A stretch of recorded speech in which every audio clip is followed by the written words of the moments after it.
ప్రియమైన సహోదరి సోదరులారా, మరి ఈ యొక్క జూలై నెల మరి 3వ ఆదివారంలో ప్రభు సన్నిధిలో మనం ఉండుట మనకు ఎంతో ఆశ్చర్యకరమే ఉన్నది.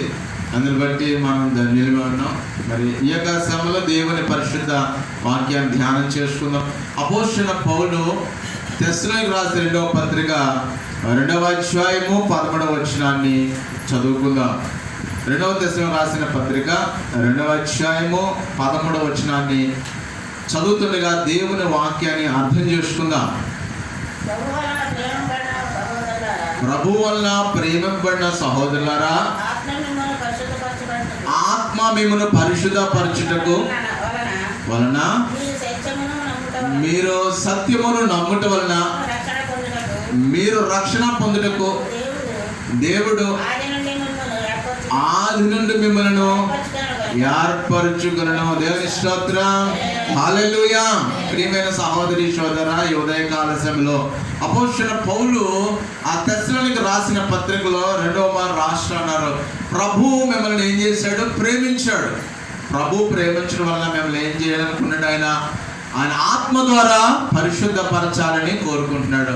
అలా పరిశుద్ధపరచబడడం వల్ల మరి మీరు ఎంతగానో దీవించబడతారు, ఆశీర్వదించబడతారు అని ఆయన వారికి తెలియపరిచి ఈ రోజు కూడా ఈ సమయం కూడా మనతో కూడా దేవుడు మాట్లాడుతున్నాడు. శాంక్టిఫికేషన్ బై ద స్పిరిట్ అనేటువంటి అర్థం, అనగా ఆత్మలో పరిశుద్ధపరచబడడం. ప్రతి వారమైన మనము దేవుని ఆత్మ చేత పరిశుద్ధపరచబడినటువంటి రీతిలో దేవుడు మనం దీవించాడు. చూడండి, ఎందుకు మనం ఆత్మ పరిశుద్ధత గురించి నేర్చుకోవాలి? ఎందుకంటే బైబిల్ చెప్తా ఉంది.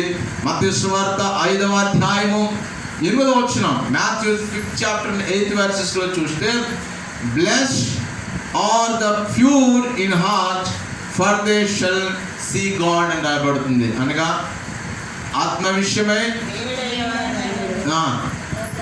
వారి పరలోక రాజ్యం. అయితే హృదయ శుద్ధి గల వారు ధన్యులు, వారు దేవుణ్ణి చూచెదరు. దేవుని స్తోత్రం. అనగా దేవుని చూడాలి అని అంటే ప్రతి ఒక్కరు ఏం చేయబడాలంట? శుద్ధి చేయబడాలి. ద ప్యూర్ హార్ట్ అనమాట. మన హృదయం ఎలా ఉండాలంట? శుద్ధత కలిగినటువంటి వారిగా. దాన్నే అపోస్తలుడైన పౌలు అంటున్నాడు, శాంక్టిఫికేషన్ బై ద స్పిరిట్. అనగా నీ ఆత్మను పరిశుద్ధపరచడం వల్ల నీవు దీవించబడతావు. పరమగీతాలు చూడండి, 4వ అధ్యాయము 16వ వచనం చూసినట్టే, song of songs 4th chapter 16th verses మనం చదివినట్లు. పరమగీతం 4వ అధ్యాయం 16వ వచనం చదివి సహకరించండి. మీరు తెలుగులో చదివినప్పుడు నేను ఇంగ్లీష్లో దాన్ని తర్జుమా చేయడానికి ఉంటుంది కనుక పరమగీతం 4వ అధ్యాయం 16వ వచనం, evoke not wind and come చదవక, ఉత్తర వాయువు ఏతించుము వేంచేము నవ ఉద్యానవనమును దాని పరిమళమును వ్యాపింపచేయుడి. నా ప్రియుడు తన ఉద్యానవనమునకు వేంచేనుగాక, తనకిష్టమైన ఫలములు అతను పూజించిన కనుక. దేవుని స్తోత్రం. కనుక అక్కడ రాయబడుతూ ఉంది, ఈ come to his garden and eat it's pleasant fruits అని. అంటే తనకి ఇష్టమైనటువంటి మరి ఫలములంట ఆయన పూజిస్తాడంట. అందుకనే మరి అపోస్తలుడైన పౌలు గలతీయులకు రాసిన పత్రిక 5వ అధ్యాయంలో 22వ వచనాల్లో ఆత్మ ఫలములు అన్నాడు, ఫ్రూట్స్ ఆఫ్ స్పిరిట్ అన్నాడు. అనగా మంచితనము, న్యాయము, దీర్ఘశాంతము, ఆశా నిగ్రహము, ఇవన్నీ కూడా మనలో ఉన్నప్పుడు మన ప్రియుడైనటువంటి యేసు ప్రభు వారు ఏం చేస్తారంట? మనల్ని చూసి ఆయన సంతోషిస్తారు. అందుకే తనకి ఇష్టమైన ఫలములను భుజించును. అనగా మనలో ఏ విధమైనటువంటి ఆత్మ ఫలములు ఉన్నాయి. అందుకనే 2వ కొరింథీయులకు రాసిన పత్రిక 7వ అధ్యాయము 11వ వచనంలో, 2 Corinthians chapter 7th chapter and 11th verses మనం చూస్తే 2వ కొరింథీయులకు రాసిన పత్రిక 7వ అధ్యాయం 11వ వచనం ప్రకారము, observe this very thing that you are sorrowed in a godly manner, what diligence it produce in you. 2వ కొరింథీయులకు రాసిన పత్రిక 7వ అధ్యాయం 11వ వచనంలో చదవండి. నీవు దేవుని చిత్త ప్రకారం పొందిన దేవుని చిత్త ప్రకారం ఫలము ఇట్టి ఇట్టి వ్యాగ్రతను ఎట్టి దోష విచారణకైనను ఎట్టి ఆగ్రహమునైనను ఎట్టి అభిలాషను ఎట్టి ఆసక్తిని ప్రతిదండను మీలో పుట్టించును. ఇక్కడ చూడండి, దేవుని ఆత్మ అభిషేకం రావాలంటే మనము దైవ చిత్తానుసరమైన దుఃఖాన్ని కలిగి ఉండాలి. అందుకనే ప్రభు అన్నాడు, మరి కన్నీటితో వింటువారు సంతోషంతో తన మనలను మోసుకొని పోతాడు. ఈరోజు మనలో కలిగే ఆశ, అభిలాష, మనలో కలిగే భయము, మనలో కలిగేటువంటి ఎటువంటి ఆలోచన అయినా దానికి ఆధారము దైవ చిత్తమైన సరమైనటువంటి దుఃఖమైనది. అందుకనే ప్రియమైన సహోదరి సోదరా, మనం సమూయేలు గ్రంథాన్ని, మొదటి సమూయేలు గ్రంథం చూస్తే హన్నాను మనం చూస్తూ ఉంటాం. హన్నా జీవితంలో తనకు కలిగినటువంటి ఆ వేదన మరి ఎన్నోసార్లు పడి ఉంటుంది. అది కేవలం ఆ శరీరానుసరమైన దుఃఖముగా బాధపడి ఉంటుంది. చాలా మంది ఆ బిడ్డను చూసి నొచ్చుకుని ఉంటారు. అమ్మ నీ జీవితం ఇలాగ అయిపోయిందా, నీ బ్రతికి ఇలాగ అయిపోయిందా, అన్నీ ఉన్నాయి కానీ అయ్యో బిడ్డలు లేరా అనుకున్నప్పుడు ఆమె శరీరానుసరమైన దుఃఖాన్ని కలిగి చాలా బాధ కలిగి ఉంటుంది. దానివల్ల తను ఏమీ కూడా పొందుకోలేకపోయింది. కానీ దేవుని ఆత్మ తను అభిషేకించి మరి షిలోహు ప్రార్థన మందిరానికి నడిపించినప్పుడు ఆ అన్న ఏం చేసిందంట, దైవ చిత్తానుసరమైన దుఃఖముతో విలవిల్లాడిపోయింది. దైవజనుడు ఏలి చూసి, అమ్మా నువ్వు మత్తురాలుగా ఉన్నావేంటి, ఏమన్నా మద్యము తీసుకున్నావా అన్నటువంటి సంకోచంతో దైవజనుడు కూడా తత్తరపడిపోయాడు ఆమె దుఃఖాన్ని చూసి. ఆ దుఃఖం ఏం దుఃఖం అంటది, దైవ చిత్తానుసరమైన దుఃఖం. అందుకని అంటాడు, ఇదిగో మీరు ఎలాగో ప్రార్థన చేయాలో ఆత్మ పక్షముగా ప్రార్థన చేస్తా అంటాడు. రోమర్ రాసిన పత్రిక 8:26. అందుకే మనం ఆత్మ సహాయాన్ని కొడుకోవాలి. అందుకే ప్రభు ఆత్మలో నేను పాడతాను, ఆత్మతో ప్రార్థిస్తాను అనగా ఏంటంటే మనం మన మనసుతోనే మనం ప్రార్థన చేసుకోకూడదు, మన మనసులతోనే మనం పాటలు పాడకూడదు. కానీ ఆత్మలో వర్ధిల్లినట్లుగా మనం ఏం చేయాలి, ఆత్మ సహాయాన్ని కోరుకోవాలి. అందుకే మనం ప్రార్థన చేయాలి, ప్రభా లేవగానే ఏం చేయాలి, ప్రభా నీ ఆత్మ సహాయం నాకు తోడుగా ఉంచండి ఆయన, నీ ఆత్మ అభిషేకమును వెంటాడుతూ ఉండాలి నీవు. ఎందుకంటే ఆనాడు ఇశ్రాయేలులను నువ్వేం చేసావు, పగలు మేఘస్తంభముగా రాత్రి అగ్నిస్తంభముగా కాపాడావు. కాబట్టి నీ ఆత్మ కూడా నా వెంటే తోడుగా ఉంచాలి అని ప్రభువుని కోరుకోవాలి. మన దేవుని స్తోత్రం, హల్లెలూయా. అలాగే ఎఫెసీయులకు రాసిన పత్రిక 5:9-10 అపోస్తలుడైన పౌలు ఎఫెసీ సంఘానికి రాస్తూ అంటాడు కదా, Ephesians 5th chapter 9th verse and 10th verse, for the fruit of the spirit is in all goodness, righteousness and truth, finding out what is acceptable to the Lord. చదువుదాం. ఎఫెసీయులకు రాసిన పత్రిక 5:9-10. మిగతా చదవండి, సహకరించండి. ఎఫెసీ 5:9-10. వెలుగు ఫలము సమస్త విధములైన మంచి తనమును, నీతి, సత్యమును. దేవునికి స్తోత్రం. ఏంటన్నది మంచి ఫలములు, వెలుగు ఫలము, ద ఫ్రూట్ ఆఫ్ స్పిరిట్. ఎప్పుడైతే దేవుని యొక్క వెలుగు నీ మీద ప్రకాశిస్తుందో, దేవుని యొక్క వెలుగు నీ మీదకి వచ్చినప్పుడు నీలో మంచితనము, నీతిని ఏం చేస్తుందంట, నిన్ను అన్ని విషయాలలో కూడా నడిపిస్తూ ఉంటుంది. అందుకంటాడు finding out what is acceptable to the lord. అందుకే నువ్వు దాన్ని ఏం చేయాలి, 10వ వచనం అంటాడు, సమస్తమును పరీక్షించి నువ్వేం చేయాలి, దాన్ని అంగీకరించాలి. దేవుని స్తోత్రం. అందుకే ప్రభు దగ్గరికి వెళ్ళినప్పుడు నువ్వు పరీక్షించుకోవాలి. ప్రభా, అందుకే అక్కడ అంటాడు ఒక ఆయన, ఆ కీర్తనకారుడు అంటాడు, అయ్యా నాలో ఏమైనా ఆయాసకరమైనవి ఉన్నాయేమో ప్రభు, ఒక్కసారి నన్ను పరిశీలించి పరిశోధించి నాలో ఉన్న ప్రతి విధమైన నీకు వ్యతిరేకమైన ప్రతి కార్యాన్ని ఏం చేయాలి, తీసివేయాలి. అందుకని అంటాడు, మీరు మీ దీపమును కొంచెం కింద పెట్టొద్దు. ఏం చేయాలి, మీరు ఎప్పుడు కూడా వెలిగించబడుతూ ఉండాలి. మన ఎప్పుడు కూడా మన దుఃఖము సాధారణమైన దుఃఖంతో కూడింది ఉండకూడదు. మన దుఃఖము దైవ చిత్తముతో కూడదు. ద విల్ ఆఫ్ గాడ్ అనమాట, the weft through the divine అనమాట. అంటే దేవుని చిత్త ప్రకారం అది కన్నీటితో ఉండాలి. అలాంటి దుఃఖము మన జీవితాలు ఏం చేస్తుంటే ఆత్మ నడిపింపులను నడిపిస్తుంది. దేవుని స్తోత్రం.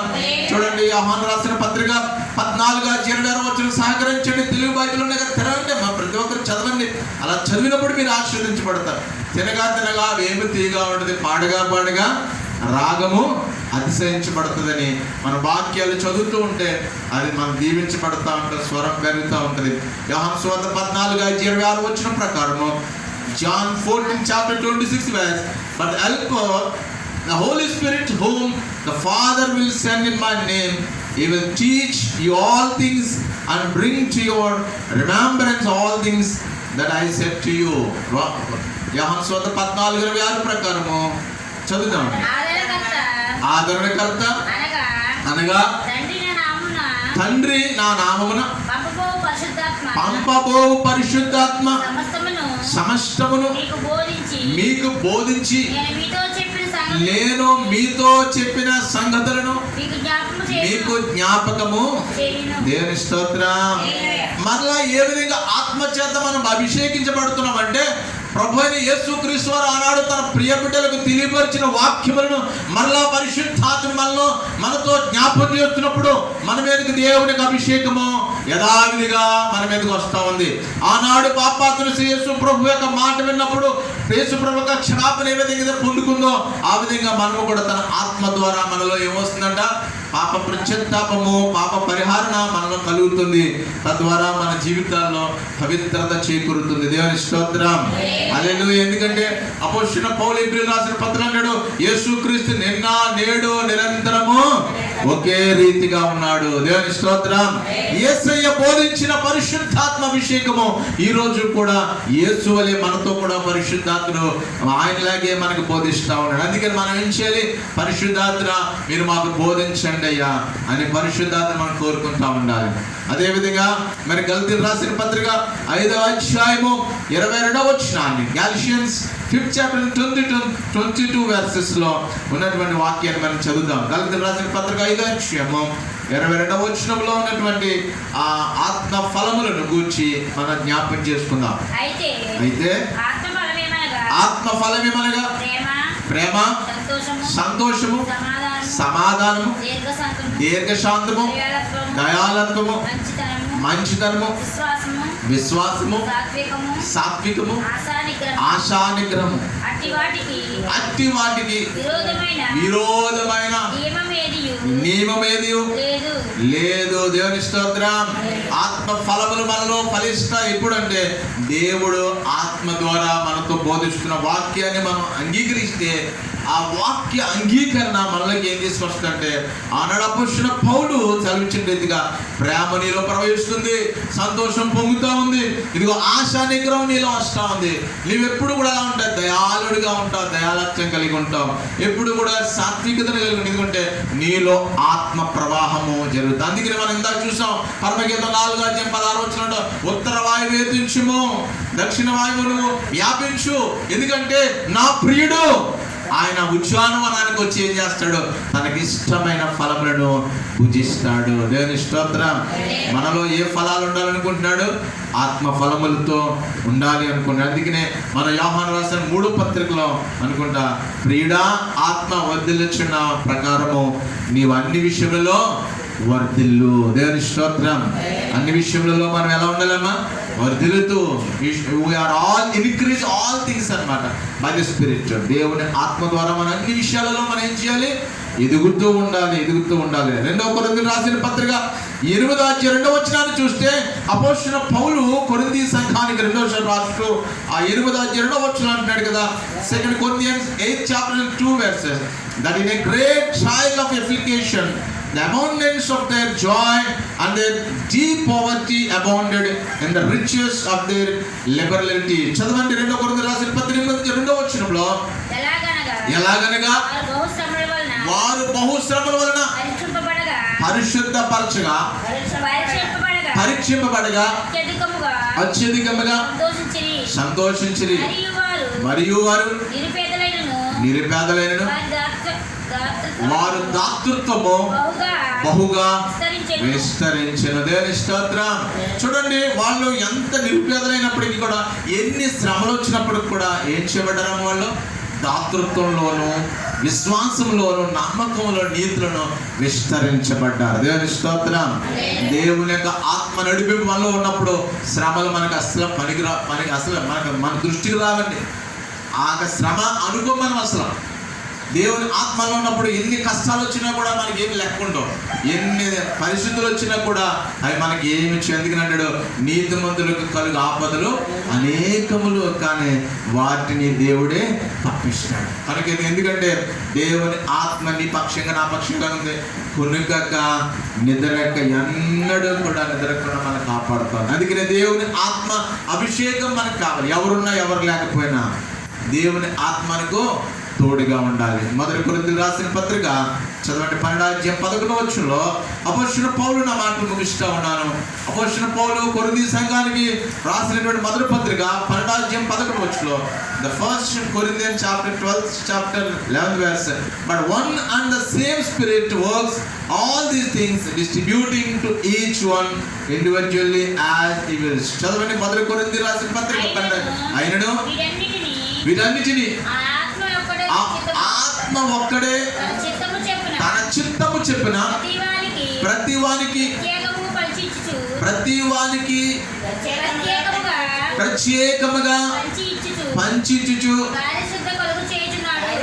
ఏం చేస్తున్నాడండి? పరిశుద్ధత కలిగిస్తున్నాడు. దేవుని స్తోత్రం.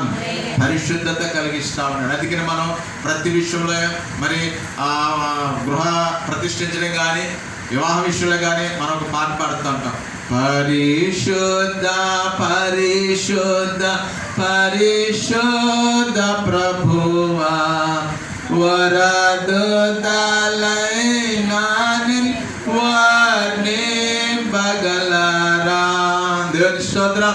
ఎప్పుడైతే ఆ పాటను మనం పాడుతూ ఉంటామో దేవుని పరిశుద్ధత ఆ ప్రాంతం మీద ఆ సమయంలో అభిషేకించబడ్డ మనం చూస్తూ ఉంటాం. కనుక ప్రతి పాటకు ఒక విలువ ఉంది, ప్రతి వాక్యానికి ఒక ఉద్దేశాలు ఉన్నాయి. కాబట్టి దాన్ని ఖచ్చితంగా మనము కొనసాగించినప్పుడు దేవుని కార్యాలు మనం చూడగలుగుతాం.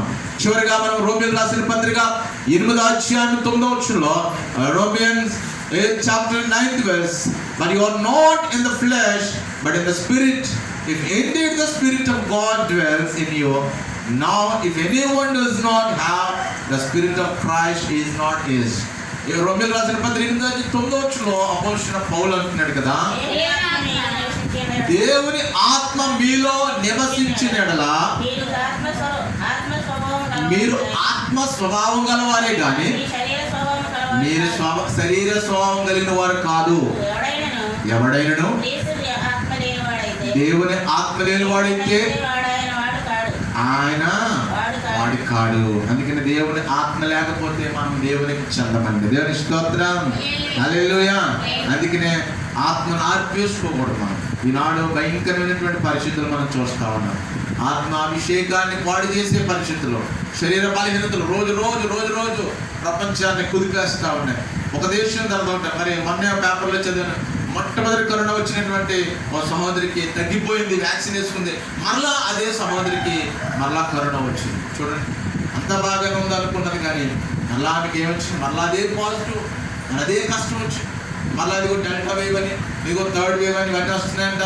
ఒకరికి సోకితే 8 మందికి ఇమీడియట్గా సోకుతుందంట. చాలా విపరీతంగా ఫాస్ట్గా అది మరి ముందుకు వెళ్ళిపోతుంది. అందుకనే ప్రభుత్వాలు కూడా ఏం చేశారంటే మాస్క్ ఖచ్చితంగా ఉండాలి. అలా ఉండకపోతే మాస్క్ పెట్టకపోతే కనపడితే 100 రూపాయలు, ఎక్కడికైనా వెళ్తే 10,000 20,000 రూపాయలు వేస్తారు.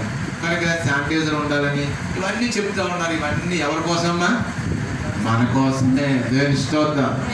యేసయ్య మన కోసం చనిపోయాడు. అలాగే మన కోసం మనం ఎలా ఉండాలి? ఎప్పుడు కూడా జాగ్రత్తగా ఉండాలి. అందుకనే ప్రభు చెప్పాడు తన శిష్యులతో, జాగ్రత్తగా మెలకువగలిగి మీరు ఉండాలి. ప్రార్థనలో ఎలా ఉండాలి? మెలకుగా ఉండాలి, జాగ్రత్తగా ఉండాలి. అందుకని అంటాడు, దినములు చెడ్డగా ఉన్నాయి కనుక మీరు అజ్ఞానుల వలె కాకుండా జ్ఞానుల వలె మెలకువగలిగి ఎప్పుడు కూడా ప్రార్థనలో ఉండాలి. దేవుని స్తోత్రం. దేవుని ఆత్మ సహాయం మనం కోరుకుంటా ఉన్నాం. ఎవరున్నా ఎవరు లేకపోయినా, ఎవరి సహాయం ఎందుకు ఏమున్నా ఏం లేకపోయినా కూడా మనకి ఎవరు సహాయం ఉండాలంట? దేవుని సహాయం అనగా ద స్పిరిట్ హెల్ప్ అన్నమాట. చివరిగా రోమియోలు రాసిన పత్రిక 8:14 why sanctification by the spirit of everyone అంటే ప్రతి ఒక్కరూ ఆత్మ పరిశుద్ధత ఎందుకు కలిగి ఉండాలని అంటే అపోస్తలుడైన పౌలు రోమియోలు రాసిన పత్రిక 8:14 అంటాడు, for as many as are led by the spirit of God these are sons of God. అందరూ దేవుని ఆత్మ చేత నడిపింపబడుదురో వారందరూ దేవుని కుమారులు అనబడుదురు. దేవుని స్తోత్రం. దేవుని పిల్లలు ఎప్పుడు అవుతారమ్మా? దేవుని ఆత్మ చేత నడిపించబడు. వాళ్ళ చేత ఏం చేత కాదు, వాళ్ళు చెప్పిన మాటలు ఏం చెప్పిన మాటలతో మనం నడిపించబడకూడదు. మనం దేవుని వాక్యము చేత నడిపించబడాలి. అందుకని అంటాడు ప్రభు, అంటాడు కదా మరి యోహాను రాసిన సువార్త 1:10 ఆ వాక్యమే శరీరధారి కృపాసత్య సంపూర్ణుడిగా మన మధ్య నివసిస్తున్నాడు. దేవుని స్తోత్రం. మనతోనే ఉంటున్నాడు, మనలోనే ఉండాలనుకుంటున్నాడు. అందుకనే భక్తులు అంటాడు, నాలో నీవు నీలో నేను, నాలో నీవు నీలో నేను కలసి ఉండాలయ్యా, మనం కలసి ఉండాలయ్యా. పరిశుద్ధ ఆత్ముడా యేసు పంపిన వాడవు నీవేగా, పరిశుద్ధ ఆత్ముడా. దేవుని స్తోత్రం. హల్లెలూయా. కనుక ప్రియమైన సహోదరి సోదరులారా, ఈ యొక్క ఉదయకాల సమయంలో ప్రభు ఆత్మ అంటూ చెప్తుంది, you should sanctification by the holy spirit. నువ్వు ఖచ్చితంగా ఆత్మ చేత పరిశుద్ధ పరచబడాలి. ఏ విధంగా? వాక్యం ద్వారా, ప్రార్థన ద్వారా, దైవ చిత్తానుసరణ దుఃఖం ద్వారా నిత్యము దేవునిలో సాగిపోతాం. అటువంటి కృప మనకును, మన కుటుంబాలకును, సంఘములకును తోడే ఉండి నడిపించును గాక. ఆమేన్. మరి ఈ సమయంలో కూడా మరి ప్రార్థనలో ఉన్నామా? మరి ప్రార్థన అవసరతలు ఉన్నాయి. మరి మన బిడ్డ ఎవరి బిడ్డ